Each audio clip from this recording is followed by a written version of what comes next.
जय हिंद दोस्तों, कैसे हैं आप सब। आज हम उत्तर प्रदेश के राधा रानी जी का जन्म स्थली यानी कि बरसाना की बात करने जा रहे हैं। दोस्तों, यदि आप बरसाना जाने की योजना बना रहे हैं या फिर आप मथुरा वृंदावन के साथ बरसाना भी घूमना चाह रहे हैं तो ये वीडियो आप लोगों के लिए काफी उपयुक्त होने वाली है, क्योंकि आज की इस वीडियो पे मैं आपको बताने वाला हूँ कि राधा रानी जी का जन्मभूमि यानी कि बरसाना आपको कैसे एक्सप्लोर करना है, कौन कौन से हमको विजिटिंग प्लेस पे घूमना है, बरसाना में हमको रुकने की क्या बंदोबस्त है, खाने पीने की क्या बंदोबस्त है, और ये भी जानेंगे कि बरसाना के साथ साथ यदि आप नंदगांव विजिट करना चाहते हैं तो वो भी आप कैसे करेंगे, क्या साधन होगा, और इस पूरी यात्रा को करने के लिए आपका एक व्यक्ति का कुल खर्चा कितना लग जाएगा। तो दोस्तों बने रहेगा मेरी वीडियो में, एक एक करके सारी बातों को मैं आपको विस्तारपूर्वक वर्णन करूंगा, जिससे आपको बरसाना घूमने के लिए काफी सहूलियत मिले और आपका कुल खर्चा भी कम आ जाए। तो दोस्तों बिना विलंब किए चलिए वीडियो को आरंभ करते हैं और सबसे पहली बात करते हैं कि आपको बरसाना कैसे पहुंचना है।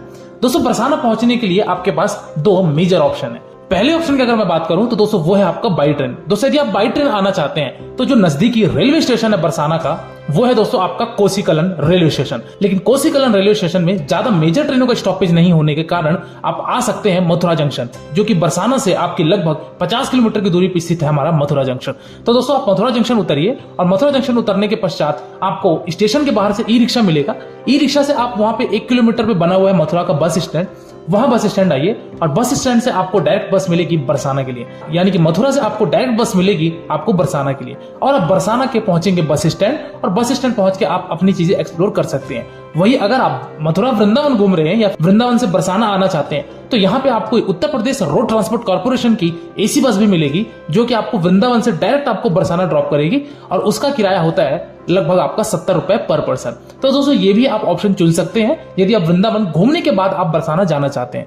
एक चीज आपको दोस्तों बताना चाहूंगा कि मैंने मथुरा की ऑलरेडी वीडियो अपलोड कर दी है, साथ ही साथ आपके वृंदावन की भी वीडियो अपलोड कर दी है, जिसका लिंक डिस्क्रिप्शन बॉक्स में मिल रहा है। वो वीडियो पे भी देखकर आप पूरी डिटेल इन्फॉर्मेशन ले सकते हैं कि मथुरा में कौन कौन से दर्शनीय स्थल है और वृंदावन में कौन कौन से दर्शनीय स्थल है। और आज की इस वीडियो बरसाना कंप्लीट होने के बाद मैं आपको अगली वीडियो गोकुल का भी लेके आऊंगा, जो कि आप ये भी जानेंगे कि गोकुल भी हमको कैसे एक्सप्लोर करना है। चलिए दोस्तों अगली हम दूसरे ऑप्शन की जो बात कर रहे थे वो है आपका बाई फ्लाइट। यदि आप फ्लाइट से आना चाहते हैं तो आप आ सकते हैं नजदीकी एयरपोर्ट पे, वो है आपका आगरा का एयरपोर्ट, जो कि 105 किलोमीटर की बाई रोड जर्नी तय करके आप बरसाना पहुंच जाएंगे। लेकिन आगरा में ज्यादा फ्लाइटों का परिचालन ना होने के कारण तो आप दूसरा ऑप्शन भी पकड़ सकते हैं, वो है आपका दिल्ली का एयरपोर्ट। दिल्ली एयरपोर्ट से दोस्तों आपकी जो बरसाना की दूरी पड़ेगी वो लगभग आपकी 160 किलोमीटर पड़ेगी बाई रोड डिस्टेंस तय करके, और आप फाइनली बरसाना पहुंच जाएंगे।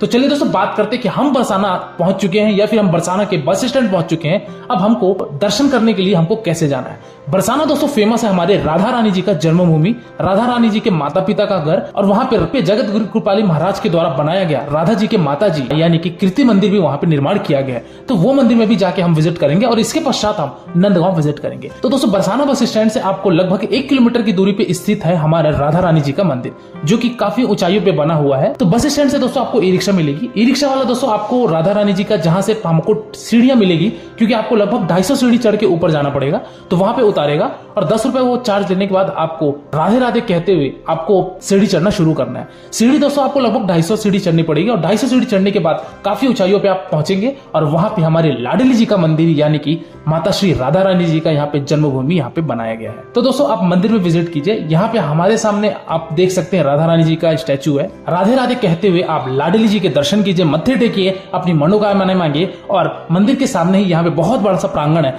जहां से आप देखेंगे तो आपको पूरे बरसाना टाउन का एक बहुत ही खूबसूरत सा आपको दृश्य देखने को मिलेगा। तो यहाँ पे भी आप कुछ समय रह के एक्सप्लोर कीजिए, क्योंकि ये वातावरण और ये शांति आपको बरसाना मंदिर से कहीं भी और प्राप्त नहीं होगी। तो यहाँ भी रह के कुछ समय एक्सप्लोर कीजिए, और ये सब चीजें करने के पश्चात आप वापस नीचे आ जाइए, और नीचे आने के पश्चात आप अगेन बढ़ चलिए अपने अगले मंदिर की तरफ, जो कि बरसाना का दूसरा मंदिर है, और वो है आपका कीर्ति मंदिर।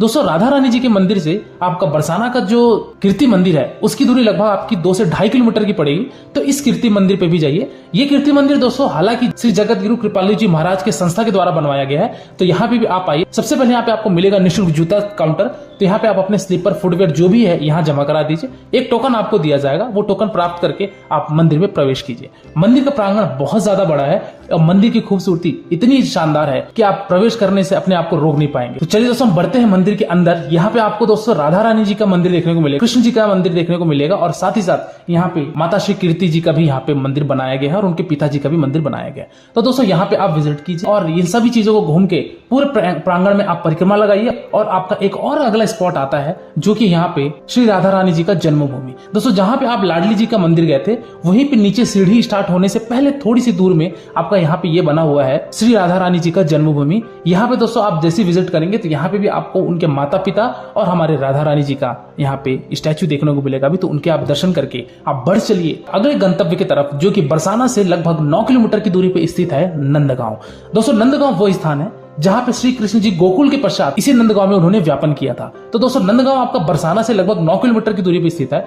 तो बरसाना से आपको डायरेक्ट टेम्पो ई रिक्शा ये सब देखने को मिलेंगे, तो आप वो ऑटो टेम्पो या ई रिक्शा करके आप जा सकते हैं नंदगांव। ऑटो वाला दोस्तों आपका 20 रुपए पर पर्सन चार्ज लेगा और आप फाइनली पहुंचेंगे नंदगांव। नंदगांव में एक मंदिर सबसे ज्यादा फेमस है, वो है आपका नंद बाबा जी का मंदिर। नंद बाबा जी के मंदिर दर्शन करने के लिए भी आपको थोड़ी सी चढ़ाइयां करनी पड़ेगी क्योंकि यहाँ पे काफी ज्यादा सीढ़ी है। तो यार सीढ़ी से जाकर ऊपर पहुंचेंगे नंद बाबा जी के मंदिर जो कि नंदीश्वर पहाड़ी पे बना हुआ है।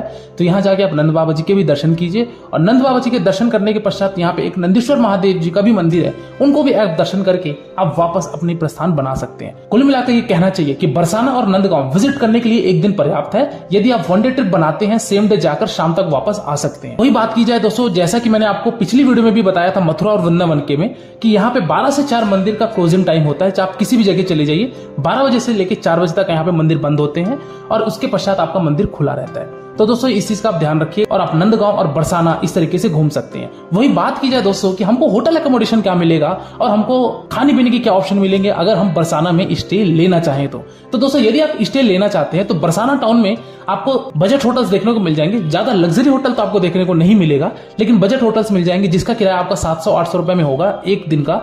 तो आप वहां